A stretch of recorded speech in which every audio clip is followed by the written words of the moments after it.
আসসালামু আলাইকুম এভরিওয়ান। তোমার প্রতি অনুভূতির গল্পের 23 এবং 24 নম্বর পার্ট। আর আপনাদের অনেক অনেক ধন্যবাদ, কারণ আপনারা এই কয়দিনে আমাকে 20কে সাবস্ক্রাইবার উপহার দিয়েছেন। তো আবারও আপনাদের অনেক অনেক বেশি ধন্যবাদ। তো চলো বেশি কথা না কইয়া গল্প শুরু করা যাক। মাইশা আপু এমন মাইন্ডের না, খুবই ফ্রি। আর বিয়েটা কিভাবে হলো সবাই তো দেখলেনি। আপু রাগ করলে না হয় একটু বোঝানোর কাজে সাহায্য করবেন, যেহেতু পরিবারের কাছে সমালোচনার মধ্য দিয়ে বিয়ের কথাটা গোপন থাকাটাই ভালো হবে। বিকেলে আশা চলে যাচ্ছিল। আমি বললাম, আশা শোনো, আমি চাচ্ছি আমাদের বিয়েটা গোপন থাকুক। আশা বলল, কেন? আমি বললাম, এমনিতেই পরিবারের লোকজনের কাছে অপরাধী হয়ে আছি। বিয়েটার খবর শুনলে হয়তো কত চিন্তা করে ফেলবে। তাছাড়া আম্মু ভাবি জানলে খুবই কষ্ট পাবে। আশা বলল, আচ্ছা ঠিক আছে, কাল ভার্সিটিতে দেখা হচ্ছে, বাই। আশা চলে গেল। বিকালটা ছাদেই কাটাবো, তাই ছাদে চললাম। রিমি কফি আনতে গেছে। আমি ছাদে এক কোণে দাঁড়িয়ে ভাবছি, বিয়েটা করা কি ঠিক হয়েছে? এত ভেবে কি হবে, যা হবার তো হয়েছেই। আচ্ছা, আমার কি বাসায় যাওয়া হবে? কিন্তু কিভাবে? আমার কাছে তো ভিডিও নাই। আমার বিয়ে নিয়ে পরিবারের কত ইচ্ছা আকাঙ্ক্ষা ছিল। আমারও তো ইচ্ছা ছিল মিথিলাকে বউ করব, কিন্তু নিয়তের কি নির্মম খেলা। যাকে সবচেয়ে বেশি ভালোবেসেছি সেই আমাকে নিজের অপবাদ আমার কাঁধে দিয়ে বাসা ছাড়ালো। বাড়ির কথা মনে হলেই চোখ বেয়ে পানি চলে আসে। একটা কথা ভাবছি, আল্লাহর উপর ভরসা রাখাটাই তো আমার ভালো হলো। বাসায় থাকলে তো আর রিমির মতো ভালো মেয়ে পেতাম না, আর এইরকম অপবাদ নিয়ে সবার সামনে ছোট হয়ে থাকতে হতো। রিমি কফি নিয়ে এসেছে। রিমি বলল, কি ভাবছো আনিক? কিছু না। চোখ মোছার সময় দেখে ফেললো রিমি। রিমি বলল, কিছু না মানে? এই তুমি কাঁদছো কেন? আমি বললাম, পরিবারের কথা মনে পড়ছে। রিমি আমার হাত ধরে বলল, অনেক মন খারাপ করো না, দেখো সব ঠিক হয়ে যাবে। আমি বললাম, জানি না আমি আবার বাসায় ফিরবো কিনা, তবে আমার অপবাদটা যেন মিথ্যা প্রমাণ হয়। রিমি বলল, এটাই হবে, তুমি মন খারাপ করো না প্লিজ। রিমির সাথে ছাদে কিছুটা সময় কাটিয়ে রুমে এসে মোবাইল টিপছি আর ভাবছি আমার জীবনের ঘটনা গল্প আকারে দিব। হঠাৎ মোবাইল বেজে উঠল। ভাবি ফোন দিয়েছে। হ্যালো ভাবি, কেমন আছো? ভাবি বলল, ভালো, তুমি কেমন আছো? আমি বললাম, ভালো। আম্মু আব্বু কেমন আছে? ভাবি বলল, ভালোই। অনেক, জানো মিথিলাকে আজ দেখতে এসেছিল। আমি কিছুটা খুশি হয়ে বললাম, পছন্দ করেছে? ভাবি বলল, মিথিলাকে দেখেছিল, তার পরিবারের অনেকেই পছন্দ করেছে। আগামী সপ্তাহে বিয়ে। আমি বললাম, শুনে খুশি হলাম, বিয়েটা ভালোভাবে হলেই হয়।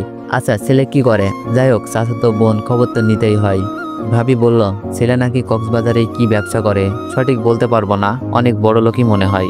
আমি বললাম, তাহলে তো ভালোই। আচ্ছা ভাবি, তোমার একটা কথা বলবো, প্রমিস করতে হবে, কাউকে বলবা না। ভাবি বলল, কি কথা?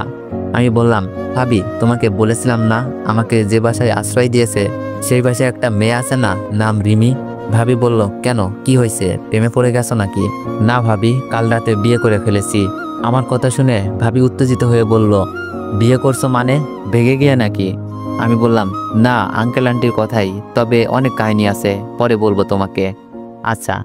আমি বললাম, আচ্ছা প্লিজ বাসায় কাউকে জানিও না, আম্মু শুনলে কষ্ট পেতে পারে। ভাবি বলল, আচ্ছা ঠিক আছে। আমি বললাম, ভাবি এখন রাখি। ভাবির সাথে কথা বলার পর ফোন রেখে দিলাম। কিছুক্ষণ মোবাইল টিপার পর রিমি রুমে আসলো। রিমি বলল, আমার জানটা কি করছে? আমি বললাম, এই তো মোবাইল টিপছি, তুমি কোথা থেকে আসলা? রিমি বলল, এই তো আম্মুকে খাবার বানাতে হেল্প করলাম। তুমি এত লক্ষ্মী হলে কিভাবে? কখনো তো দেখি নাই আন্টির কাজে কোনো হেল্প করতে। আমি তো অবাক, এটাও কি আরেকটা রং? রিমি ভাব নিয়ে বলল, আমি সব সময় লক্ষ্মী। আমি মুচকে এসে বললাম, আমার বউ তো লক্ষ্মী হওয়ারই কথা, তাই না? রিমি বলল, পাম মারছো, আমার সাথে এসব চলবে না। রিমি তো দেখি পাম দেওয়াটাও বুঝে গেল। আমি বললাম, পাম তো মেয়ে পটানোর কাজে ব্যবহার হয়। রিমি রেগে গিয়ে বলল, আমি কি ছেলে? আরে না, তুমি তো আমার বউ, আর বউকে কেউ পাম দেয় না, ভুলভাল বোঝাচ্ছি। রিমি বলল, আচ্ছা ঠিক আছে, খেতে আসো। আমি বললাম, রিমি ভাবি ফোন দিয়েছিল, ভাবিকে আমাদের কথা বলেছি, অনেক খুশি হয়েছে, আর মিথিলার বিয়ে ঠিক হয়েছে। রিমি বলল, তাই নাকি? এত দুশ্চরিত্র মেয়ের বিয়ে ঠিক হয়েছে? রিমির দুই কাঁধে হাত রেখে সামনে দাঁড়িয়ে বললাম, রিমি কাউকে এভাবে বলাটা আমি পছন্দ করি না। তুমি এমন ভাষা করবা না আশা করি নাই, কারণ তুমি আমার স্ত্রী। আমি চাই তুমি আমার মতোই হবে, ত্যাগ দিতে শিখবে, মনে রাগ কন্ট্রোল করবে। রিমি বলল, আচ্ছা সরি, মিথিলার প্রতি অনেক রাগ তো তাই। আমি বললাম, বুঝেছি, আমি জানি আর এমন হবে না। রিমি বলল, কি করে ছেলে? আমি বললাম, অনেক বড় ব্যবসা করে কক্সবাজার। রিমি বলল, আচ্ছা বিয়ে কবে? আমি বললাম, আগামী সপ্তাহে নাকি, সঠিক বলতে পারছি না। রিমি বলল, ও আচ্ছা, খাবে চলো। খাবার টেবিলে আঙ্কেল আন্টির দিকে তাকিয়ে বললাম, আঙ্কেল আন্টি আমি দুঃখিত আপনাদের মনে কষ্ট দেওয়াতে। আন্টি বলল, আঙ্কেল আন্টি কে? হ্যাঁ আব্বু আম্মু বলবা। আন্টির কথা শুনে চোখের কোণে পানি জমে গেল। কতটা ভালো মানুষ হলে একটা পরিবারহীন ছেলেকে মেয়ের সুখের জন্য নিজের বাসায় রেখে বিয়ে দেয়, আর এত অল্প সময়ে রাগ না করে ভালোবাসা দিচ্ছে। যাই হোক, আব্বা আম্মুর অভাব তো দূর হবে। আমি আস্তে করে বললাম, আচ্ছা। আঙ্কেল বলল, আর আমরা মনে কোনো কষ্ট পাই নাই, আমাদের মেয়ে যাকে পেয়ে সুখে থাকবে তাকেই পছন্দ করে নিয়েছে। আমরাই প্রথম ভুল করেছিলাম, টাকা পয়সা প্রতিষ্ঠিত পাত্র খুঁজে। আসলে এইসব কখনো কাউকে সুখী রাখতে পারে না। জীবনে একজন ভালো মানুষ প্রয়োজন। আমি মনে করি রিমি সঠিক কাউকে খুঁজে নিয়েছে। আসলে আঙ্কেল আন্টিকে আব্বু আম্মু বলাটা কেমন লজ্জা লাগছিল। এখন হয়তো আগের মতো আঙ্কেল আন্টিকে বলতে পারবো না, তাই কথাও তেমন বলতে পারবো না। খাবার শেষ করে রুমে বসে বসে মনের সুখে গান গাচ্ছি, কিন্তু কি গান গাচ্ছি বলতে পারবো না। গুনগুন করছি কয়েকটা গানের সুর একসাথে। তো এভরিওয়ান, গানটা কি হতে পারে তোমরা একটু কমেন্টে বইলো তো। আমি বললাম, রিমি তোমার আব্বু কি বলেছে শুনেছো? রিমি বলল, কি বলেছে? আমি বললাম, তুমি সঠিক মানুষকে খুঁজে নিয়েছো। রিমি বলল, দেখা যাবে কতদিন সঠিক থাকেন। বিছানার একপাশে শুয়ে বললাম, আমাকে ভালো মানুষও বলেছে। রিমি বলল, তুমি ভালো? আমি রিমির দিকে তাকিয়ে বললাম, কেন, ভালো না? রিমি বলল, না, খুব পচা। আমার ঘুম ভেঙে দাও তুমি, আর এমন করবা না, ওকে? যা কিছু হয়ে যাক। যদি ওয়াশরুমে যেতে হয়? রিমি বলল, যাবা, আমার ঘুম না ভাঙলেই হলো। আমি বললাম, কিভাবে যাব? মাথাটা তো আমার বুকেই থাকে। তো গাইজ, এইগুলো শুনলে কেমন একটা বিয়ে বিয়ের ফিল পাওয়া যায়, তাই না? রিমি বলল, এটা পার্মানেন্টলি আমার, ওকে? এভাবে কেটে যাচ্ছে খুনসুটি, রাগ, অভিমান, ভালোবাসা। রিমি আমাকে অনেক কেয়ার করে। কাল মিথিলার বিয়ে, বাসায় থাকলে হয়তো আমি আনন্দটা করতাম, কিন্তু এখন আনন্দ করার জন্য কেউ নেই। পরিবারের লোকজনের মন ভালো নেই। বিয়েটা হয়তো সাদামাটাই হবে। আজ মাইশা আপু এসেছিল, মিথিলার বিয়েতে নাকি যাবে, আমিও নাকি একসাথে যেতে হবে। কিন্তু আমার যে ওই বাড়িতে যাওয়া মানা। মিথিলার সাথে এমন কিছু ঘটেছে, মাইশা আপু তো কিছুই জানে না, শুধু বলেছে চাচাতো বোনের বিয়েতে যাবে না। এত রাগ করছো তুমি, অনেক অনুরোধ। শেষে কাল যাব বলে মাইশা আপুকে বোঝালাম। মিথিলার বিয়েটা হয়তো হয়ে গেছে। ঘুমিয়েছিলাম, ফোনে মাইশা আপুর কল, রিসিভ করতেই কান্নার আওয়াজ। আমি বললাম, কি হয়েছে আপু, কাঁদছো কেন? আপুর কান্না যেন বিপদের সংকেত পাচ্ছি। আপুর কি কোনো কিছু হলো? মাইশা আপু কেঁদে কেঁদে বলল, অনেক, ভাইয়া অ্যাক্সিডেন্ট করেছে, হাসপাতালে নিয়ে যাওয়া হয়েছে। আমি বললাম, কিভাবে? মাইশা আপু বলল, কি জানো, কি জরুরি কাজে অফিসে যাচ্ছিল, কিছুক্ষণ আগে খবর আসে ভাইয়া গাড়ির বড় মালবাহী ট্রাকের সাথে ধাক্কা খায়। তারপর আমরা সেখানে এসে শুনি হাসপাতালে নিয়ে যাওয়া হয়েছে। আমরা সেখানেই যাচ্ছি, তুমি আসো। আমি বললাম, কোন হাসপাতাল? আপু হাসপাতালের নাম বলল। আমি বললাম, আপু মিথিলার বিয়ে হয়েছে ঠিকঠাক মতো? মাইশা আপু বলল, মিথিলা মনে হয় এতক্ষণে শ্বশুর বাড়িতে, আর তুমি বিয়েতে আসোনি কেন? আমি বললাম, পরে বলবো, দুলাভাইকে দেখতে যান, বেশি কিছু হয়েছে কিনা জানাবেন। ফোনটা রেখে দিই। যাই হোক, মিথিলার বিয়েটা ঠিকঠাকভাবেই হয়ে গেছে, আর দুলাভাই মনে হয় তার পাপে শাস্তি পাচ্ছে। জানি না কি হয়েছে, তবে আল্লাহর দুনিয়ায় আল্লাহ কাউকে ছেড়ে দেয় না, ছাড়ও দেয় না। একদিন না একদিন তার পাপের শাস্তি পাবেই। হয়তো মিথিলাকে আল্লাহ মাফ করে দিয়েছে। হতে পারে মিথিলাকে তার দুলাভাই কোনোভাবে ব্ল্যাকমেল করছে, আবার তাদের অবৈধ সম্পর্কও থাকতে পারে। হয়তো সেই পাপের শাস্তি কিছু সময় পর পাবে। এখন রাত প্রায় 10টা। খাওয়া দাওয়া শেষ করে টিভি দেখছিলাম। আঙ্কেল, আন্টি, রিমি আর আমার পিস্তি শালাটা। আন্টি বলল, অনিক, শুনলাম তোমার শাশুতো বোন মিথিলার বিয়ে ঠিক হয়েছে। আমি বললাম, জি আন্টি, বিয়েটা ঠিকঠাক মতোই হয়েছে, কিন্তু মিথিলার দুলাভাই অ্যাক্সিডেন্ট করেছে। কি অবস্থা বলতে পারছি না। রিমি বলল, ও আচ্ছা, সুমি আপুর কাছে ফোন দাও। আমি বললাম, ভাবছি। আঙ্কেল বলল, দুলাভাই তার পাপের শাস্তি পাচ্ছে অনেক, তোমাকে বাসা থেকে বের করছিল না, দেখবে মানুষগুলোর কি হাল হয়। আমি বললাম, জি আঙ্কেল। টিভি দেখা শেষ করে আঙ্কেল আন্টির সাথে গল্প করে ঘুমোতে চলে আসলাম। বিছানায় বসে সুমি আপুকে ফোন দিলাম। হ্যালো অনেক, কেমন আছিস ভাই? সুমি আপু তো কান্না করার কথা, কিন্তু হেসে হেসে বলছে কেন? আমি বললাম, ভালো, শুনলাম দুলাভাই নাকি অ্যাক্সিডেন্ট করছে, কি অবস্থা এখন? আপু বলল, অবস্থার কি হবে, সব তার পাপের শাস্তি। আমি বললাম, কি হয়েছে? সুমি আপু বলল, পা দুটো ভেঙে গেছে, ডাক্তার বলেছে একেবারে অকেজো, আর কোনোদিন হাঁটতে পারবে না। আমি অবাক হয়ে বললাম, আপু তোমার তো কান্না করার কথা, কিন্তু তুমি এভাবে হেসে হেসে বলছো কেন? সুমি আপু হঠাৎই কেঁদে দিয়ে বলল, ভাই কান্নার কথা বলছিস? এই লোকটা মরে গেলেও যে আমার চোখে পানি আসবে না। এই লোকটা আমার আদরের ভাইকে বাসাছাড়া করেছে, আর ভাই দেখিস মিথিলাও তার পাপের শাস্তি পাবে। আমি বললাম, কেঁদো না আপু, আমি সবাইকে মাফ করে দিয়েছি, আমি চাই আল্লাহ মাফ করুক।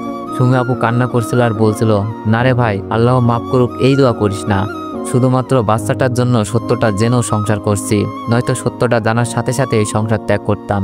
তুই জানিস সবটা জানার পর মিথিলা তার দুলাভাইয়ের সাথে ভালোভাবে কথাও বলি না। আমি বললাম, আপু কান্না থামাও প্লিজ, তোমার কান্না যে আমি সহ্য করতে পারি না।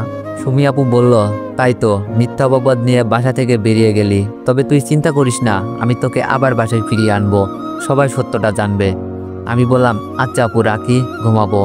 ফোন রেখে মাইশাপুর কাছে ফোন দিলাম, নয়তো আপু ভাববে এমন বিপদে আমি খবর নিই নাই, পরে রাগ করে বসবে। আমি বললাম, আপু দুলাভাইয়ের কি অবস্থা এখন? মাইশাপু কান্না করছিল আর বলছিল ভাই আর হাঁটতে পারবে না, পায়ের উপর দিয়ে বাসের চাকা চলে গেছে। আমি বললাম, কি করবেন আপু, সব নিয়তির খেলা, এখন আপনি কোথায়? মাইশাপু বলল, হাসপাতালেই আছি, তুমি তো আমার ভাইকে দেখতেও আসলা না। আমি বললাম, আপু এত রাতে কিভাবে যাব বলো, কাল সকালে আসবো, ভেবেছে একটু দেখে আসি, আমাকে দেখলে হয়তো পাপের আগুনটা আরো জ্বলবে। ফোন রেখে শুয়ে আছি, রিমি পাশ থেকে বলে উঠল, তুমি কি সত্যিই যাবে? আমি বললাম, সবার জন্য না হোক, মাইশাপুর জন্য যেতে হবে। রিমি বলল, আমি কি যাব? আমি বললাম, কোনো দরকার নেই, আমি শুধু আপুর সাথে দেখা করেই চলে আসব। রিমি বলল, আচ্ছা ঠিক আছে।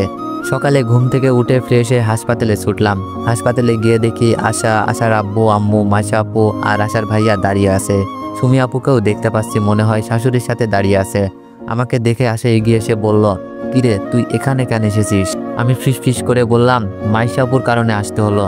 আশা বলল, ভালো করেছিস, তোদের বাসা থেকেও কেউ আসেনি? আশার আব্বু আম্মু অবাক হয়ে তাকিয়ে আছে। আমি আমার দুলাভাইকে দেখতে আসলাম, যে কিনা আমার জীবন ধ্বংস করতে চেয়েছিল। মাইশা আপুর কাছে গিয়ে খোঁজ খবর নিলাম। সুমি আপু তো আমাকে দেখে কান্নার অবস্থা। এটা যে স্বামীর পাহারা কান্না না, ভালোভাবেই বুঝতে পারছি। সুমি আপু বাসায় কাউকে জানায়নি, তাই কেউ আসেনি। শুনেছি পাগুলো কেটে ফেলতে হবে, তারপর প্লাস্টিকের পা লাগাবে, আজ নাকি অপারেশন করানো হবে। আমি বিদায় নিয়ে বাসায় চলে আসব, কেউ আটকাতে চায়নি, শুধু মাইশা আপু বলেছিল, এখনই চলে যাবি নাকি? চলে আসার সময় আশাও আমার সাথে চলে এসেছে। রিকশায় বসে বাসার দিকে যাচ্ছি। আশা বলল, অনেক ঠিক আছে, আল্লাহ কাউকে ছাড় দেয় না, তুমি হয়তো নিজে কিছু করতে চাওনি, কিন্তু আল্লাহ ঠিকই তার পাপের শাস্তি দিয়েছে। আমি বললাম, হয়তো।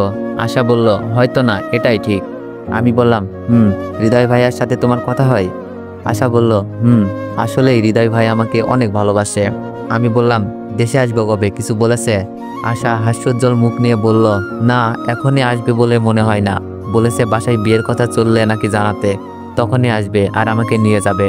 আমি বললাম, তাহলে তো অনেক ভালো। আশা বলল, আমি বললাম, কিন্তু আশা তুমি জানো, আগে তো ভাবতাম আঙ্কেল আন্টি আমাকে আশ্রয় দিয়েছে আর আমার যাওয়ার কোনো জায়গাও নাই, কিন্তু এখন না, এখানে থাকতে ভালো লাগে না, মনে হয় যেন ঘর জামাই থাকছি। আশা বলল, ও এই ব্যাপার, তাহলে রিমিকে নিয়ে একটা ফ্ল্যাট নিয়ে থাকো। আশা কি না ভেবেই বলল। আমি বললাম, কিন্তু এত টাকা পাবো কোথায়?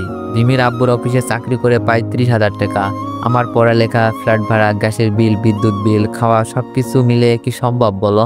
আশা বলল, এটাও তো ভেবে দেখি নাই। আমি বললাম, আচ্ছা পরে কথা হবে, বাসায় চলে আসছি। আশা বলল, আচ্ছা। আশাকে নামিয়ে দিয়ে বাসায় চলে আসলাম। ফ্রেশ হয়ে এসে রুমে এসে দেখি রিমির হাতে শরবতের গ্লাস। রিমি শরবতের গ্লাস এগিয়ে দিয়ে বলল, কি ব্যাপার, এত জলদি চলে আসলে? গ্লাসটা হাতে নিয়ে বললাম, শুধু মাইশা আপুর সাথে দেখা করতে গিয়েছিলাম। রিমি বলল, ও আচ্ছা। শরবত খেয়ে শরীরে যেন সকল ক্লান্তি দূর হয়ে গেল। রিমির হাতে লেবুর শরবতের তুলনা হয় না, আর কিছু পারুক আর না পারুক, এটা রিমি ভালোভাবেই পারে। আমি বললাম, রিমি তোমার সাথে আমার একটা কথা আছে। রিমি বলল, কি কথা বলো? আমি বললাম, রিমি আমার না এখানে থাকতে ভালো লাগছে না, নিজেকে ঘর জামাই মনে হচ্ছে। রিমি বলল, কে শিখিয়ে দিয়েছে এইসব? ফিস করে বললাম, আমার অডিয়েন্সরা। রিমি বলল, কি বললে? আমি বললাম, না মানে বিয়ের পর তো মেয়েরা শ্বশুর বাড়ি যায়, আর আমি উল্টা শ্বশুর বাড়িতে আছি। রিমি বলল, আমার শ্বশুর বাড়ি থাকলে আমিও যেতাম, আর তুমি এখানে থাকবে না তো কোথায় থাকবে? আমি বললাম, চলো না আমরা কোথাও ভাড়া থাকি। রিমি বলল, কি বলছো তুমি? কত টাকা বেতন পাও? মাত্র 30,000 টাকা। এই টাকা দিয়ে কি চলা সম্ভব? আমি বললাম, একটু কষ্ট হবে, কিন্তু আমরা ঠিক পারবো। রিমি বলল, এখন এইসব চিন্তা বাদ দাও, যখন বড় চাকরি করবা আর আমি আমার স্বপ্ন পূরণ করব, তখন না হয় অন্য কোথাও যাব, এখন একটু কষ্ট করে থেকে যাও সোনা। কথাটা কিন্তু ঠিক, এখানে থেকে যে সুযোগ সুবিধা পাচ্ছি, নিজেরা চলতে গেলে হয়তো খেয়ে বাঁচতেই সমস্যায় পড়বো। আর রিমির লেখাপড়ার অনেক খরচ, আমারটা আমি চাকরির টাকাতেই চালিয়ে নিচ্ছি, কিন্তু রিমিরটা, তবে একটু বেতন বাড়াতে পারলে যাওয়া যায়। রিমি না হয় আঙ্কেলের টাকায় লেখাপড়া করলো, আমি নিজের টাকায় নিজের ভাড়া বাড়িতে। আমি বললাম, আচ্ছা ঠিক আছে। রিমি বলল, খেতে আসো, খাবার সময় হয়ে গেছে। আমি বললাম, আসছি। খাবার খেয়ে রুমে এসে শুয়ে আছি। কাল থেকে ভার্সিটি যাব, অনেকদিন যাওয়া হয়নি। সারাদিন নানা চিন্তা আর রাতে রিমির সাথে রোমান্স করতেই কেটে যায়। সকালে ফ্রেশ হয়ে ভার্সিটিতে গেলাম, রিমি আমার সাথেই। ভার্সিটিতে এসে রিমির ইচ্ছা ছাড়া কোনো কিছুই করতে পারছি না। তো আমার অডিয়েন্স যারা আছো তারা ভুলেও ভাই আগে বিয়ে শাদী কইরো না ভাই, পড়ালেখা শেষ করার পরে কইরো, নাইলে কিন্তু এই সমস্যায় পড়বা।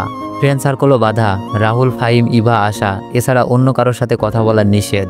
ক্যাম্পাসে বসে সবাই আড্ডা দিছিলাম, পিছন থেকে কে যেন মেয়ে কণ্ঠে ডাক দিল, এটা অনিক না? মেয়েটি বলল, হাই অনিক, কেমন আছো? এদিক দিয়ে তো রিমির চোখে আগুন, সাথেই বসা ছিল রিমি। তো এভরিওয়ান, নেক্সট পার্ট খুব শীঘ্রই আসবে। আর যারা যারা এখনো চ্যানেলে নতুন আছো সবাই একটু সাবস্ক্রাইব করে দিও। ধন্যবাদ।